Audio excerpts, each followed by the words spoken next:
ang pwedeng sumagot kung, kasi po nung huli, tayo po ay nakapag-deliver ng supply sa ating mga kababayan na sundalo doon sa BRP Sierra Madre. At bagamat nandun pa rin po yung mga dayuhan na paikot-ikot doon, paharang-harang, pero nakita po ang presence ng US Navy, yung kanilang aeroplano. Totoo po ba ito? Nandun po ba talaga ang US Navy? Palipad-lipad doon.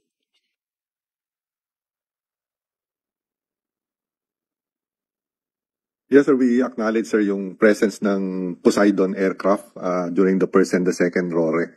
I think it's coordinated, sir, sa AFP under the framework ng MDBSEB yun, sir. Okay, Chairman, may tanong ko lang po kasi US Navy, armed forces na po nila ito, di ba? Ng Amerika. Yung atin po, yung gamit ng dayuhan ay Coast Guard. Wala po ba tayong nababiolate doon? Na ang Coast Guard po kasi parang civilian din naman yan in nature. Tapos tayo, meron na tayong, ina-accept po natin na meron na tayong armed forces doon ng US at Philippine Armed Forces na nandun sa paligid.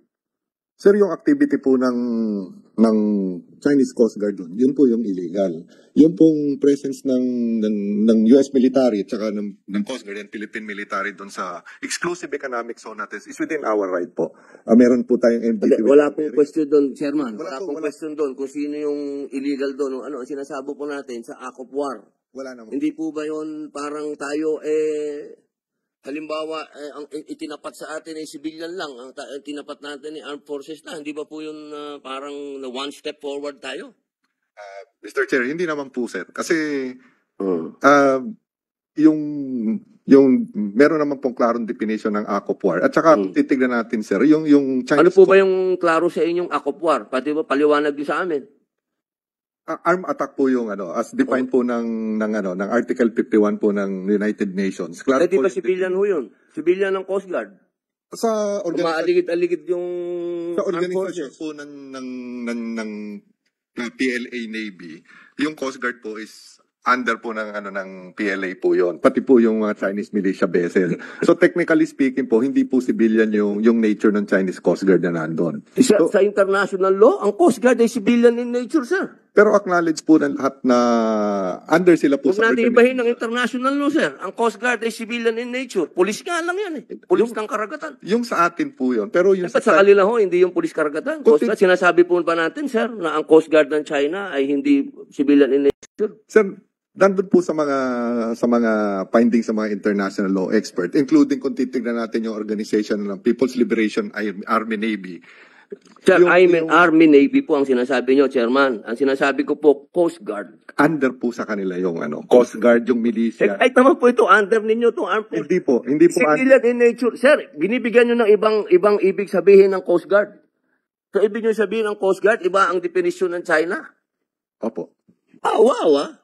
Talaga lang, ha? Papa. Rato kayo nagtataas ng kamay, sir. Chairman, nagtataas ng kamay. You have anything to say, Admiral Abu? Yeah, Mr. Chair, being the representative of the Coast Guard, I think I need to pitch in something in the discussion about the Coast Guard. In our country, the Coast Guard is under the Department of DOTR Transportation, but we are claiming to be the third and uniform armed service of our country. The Coast Guard of China is under the Chinese Military Commission. The Coast Guard of the U.S. is under the Department of Homeland Security of the United States. So this is almost similar to what military is doing. And Chairman, maputol ko lang po kayo. Opo. Hindi natin pinag-uusapan yung definition ng country. Definition ng country natin, definition ng country ng China, definition ng international law kung ano ang Coast Guard. Okay? Kung ano ang tinatanggap ng international law sa Coast Guard. Ang sinasabi niyo po ba, Admiral, hindi ba po dapat na kayo ang dapat nagpapatrol nun? Para po nyo bang inaamin na hindi nyo kayang pangalagaan ang ating dagat at kailangan natin ng US Navy? Sir, sagutin nyo po. Simple lang naman po yung tanong ko, Chairman. Yeah, Mr. Inaamin po ba natin na hindi natin kaya? Kailangan natin ng US Navy doon, paikot-ikot. The reason why we are asking for the support of the national government in modernizing the Coast Guard, because the Coast Guard right now is entrusted with the national government in handling the issue in West Philippine Sea. Hindi po natin pwedeng sabihin na hindi natin kaya. Kinakaya po natin. We are mastering the much needed courage, determination, and patriotism of our Coast Guard personnel in the area. The reason why we are facing even the biggest among the ships of China Coast Guard, Direct China natin. So kaya po nandito kami, nangihingi kami ng suporta sa kapulungan ito para matulungan ng Coast Guard to improve our capability. Now in terms of, may I add Mr. Chair, in terms of the definition of the Coast Guard based on international law, there is no exact and precise definition that the Coast Guard is not, is a civilian. It depends on how a country, the administration attaches through legislation the Coast Guard of its particular country. So wala pong exact definition sa international law na tayo ay civilian. That's all, Mr. Chair. Chairman, wag natin masyadong, kasi mahirap yan eh. Dina-justify natin sa buong mundo may Coast Guard. Okay? Sila ang nagpupulis ng dagat. Ang armed forces, andyan yan paggera na. Huwag natin ibahin eh, kasi na tayo eh, ang hirap naman natin na para naman tayong yan eh. Hindi naman kayo ang re-respond. Nangyari na po yan sa Scarborough Show, sa panahon ng administrasyon dati. Alam naman po natin na nangyari dyan.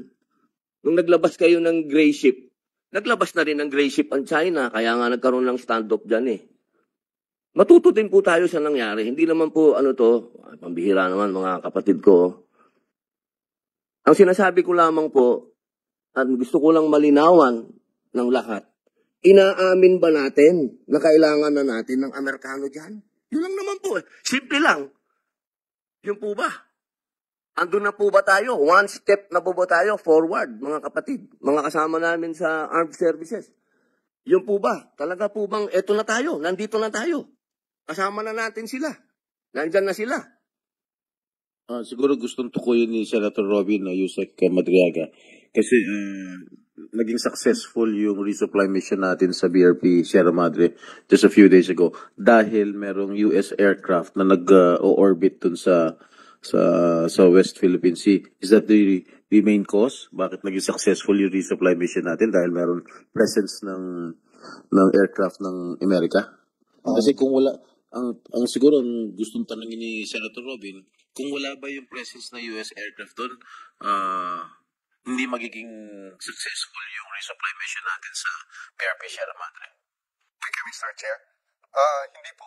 Ang naging successful po yung RORE natin is dahil sa katapangan at galing ng ating mga Coast Guard at Philippine Navy personnel at saka yung mga civilian personnel na nandun sa unay sa main na Yung presensya po ng Amerikano doon is tulong lang po yun sa maritime domain awareness at parang may eye in the sky na nanonood ng buong pangyayari. Did we request the presence of the US aircraft there?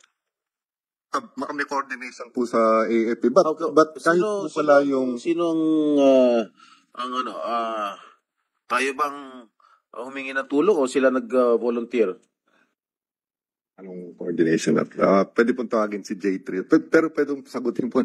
Sir, wala po tayong inaamin. At hindi po tayo aamin na hindi natin kaya ang trabaho. Kaya may Amerikano o sinong ibang bansa po, kaya po ng Philippine Navy, kaya ng Philippine Coast Guard po yan. Hindi po tayo susuko dyan, kaya may Amerikano o wala. Hindi po tayo aamin na hindi natin po kaya. Kakayanin po natin kahit ano po yung gamit natin.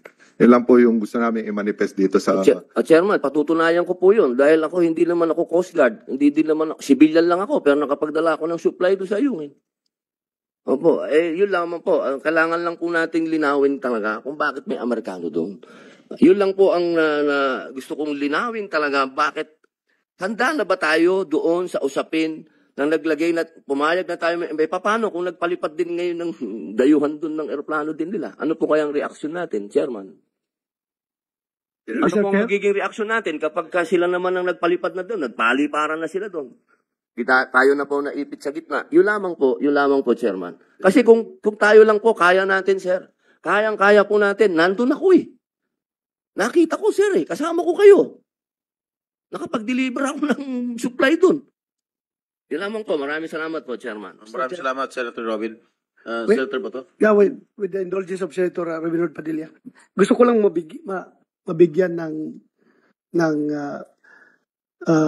closure yung issue na binring up ni Senator Robinod Padilla. As far as Coast Guard is concerned, dapat klaruhin natin dito. Huwag tayong mag-depend doon sa definition ng ibang bansa. Mag-depende tayo sa ating sariling definition at alam natin, it is a universally accepted concept na yung Coast Guard talaga is not part of the military.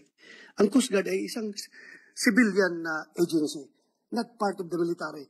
Kasi mahirap kung magbigay tayo ng gray area for them to misinterpret, overinterpret, or underinterpret. Baka mamaya, diyan magsimula yung problema natin. Kaya gusto ko lang klaruhin yung sinabi ni Senator Robinod Padilla, na talaga, ang Coast Guard, as far as we are concerned, is civilian in nature. Civilian talaga ang Coast Guard, hindi yan military. Kaya nga kayo ang ginagamit dyan sa West Philippine Sea para hindi masyadong aggressive ang dating because we are using your white ships, not the gray ships of the Navy. Di ba? Mabuti yung magkaintindihan tayo dito. Kasi wag kayo what if sabihin ng Argentina, our Coast Guard is part of the Philippine Navy. Wala kami pakialam sa inyo kung anong definition nyo. Pero international standard dictates that ang Coast Guard talaga is a civilian agency. I don't know if merong kukontra dito sa aking sinasabi. Mabuti yung klaruhin natin na ang Coast Guard ay civilian, hindi part of the military. Yun lang, in support to the issue of Senator Robinod Padilla.